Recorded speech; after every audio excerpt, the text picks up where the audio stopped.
Typhoid. Introduction. Typhoid fever is caused by Salmonella typhi, also called the typhoid bacillus, a gram-negative organism.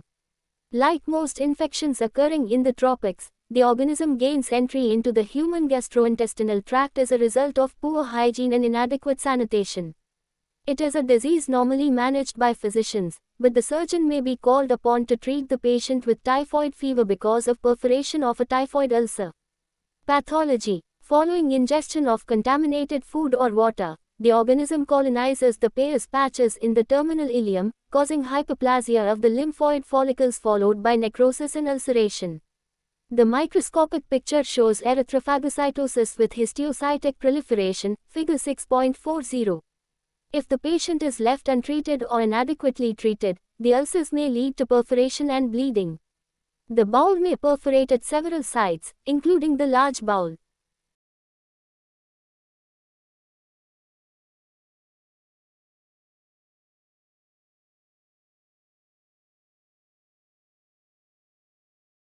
Diagnosis. A typical patient is from an endemic area or has recently visited such a country and suffers from a high temperature for 2 to 3 weeks. The patient may be toxic with abdominal distension from paralytic ileus and may have melena due to hemorrhage from a typhoid ulcer. This can lead to hypovolemia. Blood and stool cultures confirm the nature of the infection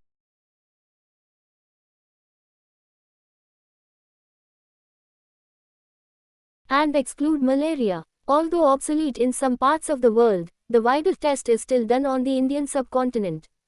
The test looks for the presence of agglutinins 2O and H antigens of Salmonella typhi and paratyphi in the patient's serum.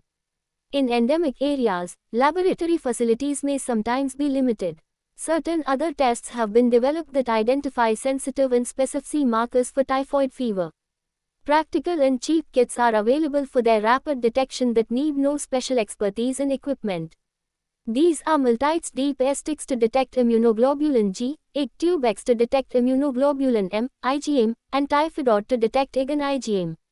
These tests are particularly valuable when blood cultures are negative, as a result of pre-hospital treatment or self-medication with antibiotics, or facilities for such an investigation are not available.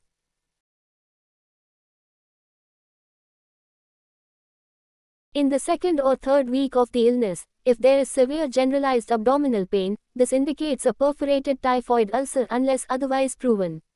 The patient, who is already very ill, deteriorates further with classical features of peritonitis.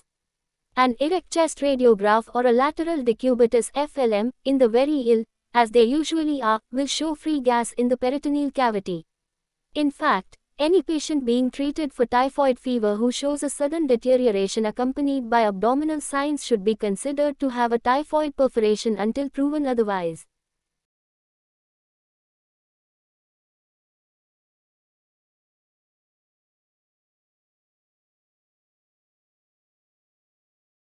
Diagnosis of bowel perforation secondary to typhoid. Filled circle. The patient presents in, or has recently visited, an endemic area. Filled circle. The patient has persistent high temperature and is very toxic. Filled circle. Positive blood or stool cultures for Salmonella typhi and the patient is already on treatment for typhoid.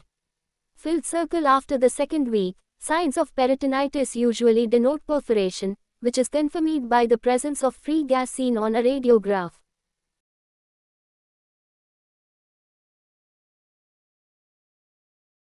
Treatment. Vigorous resuscitation with intravenous fluids and antibiotics in an intensive care unit gives the best chance of stabilizing the patient's condition. Metronidazole, cephalosporins and gentamicin are used in combination. Chloramphenicol, despite its potential side effect of aplastic anemia, is still used occasionally in resource-poor countries. Laparotomy is then carried out. Several surgical options are available, and the most appropriate operative procedure should be chosen judiciously depending upon the general condition of the patient, the site of perforation, the number of perforations and the degree of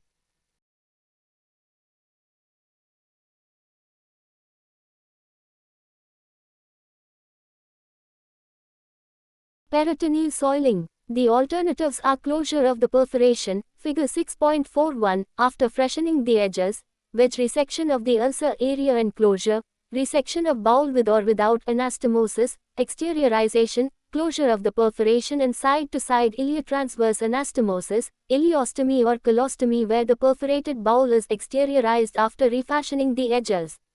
After closing an ileal perforation, the surgeon should look for other sites of perforation or necrotic patches in the small or large bowel that might imminently perforate, and deal with them appropriately. Thorough peritoneal lavage is essential. The linea alba is closed, leaving the rest of the abdominal wound open for delayed closure, as wound infection is almost inevitable and dehiscence not uncommon. In the presence of rampant infection, laparostomy may be a good alternative. When a typhoid perforation occurs within the first week of illness, the prognosis is better than if it occurs after the second or third week because, in the early stages, the patient is less nutritionally compromised and the body's defenses are more robust. Furthermore, the shorter the interval between diagnosis and operation, the better the prognosis.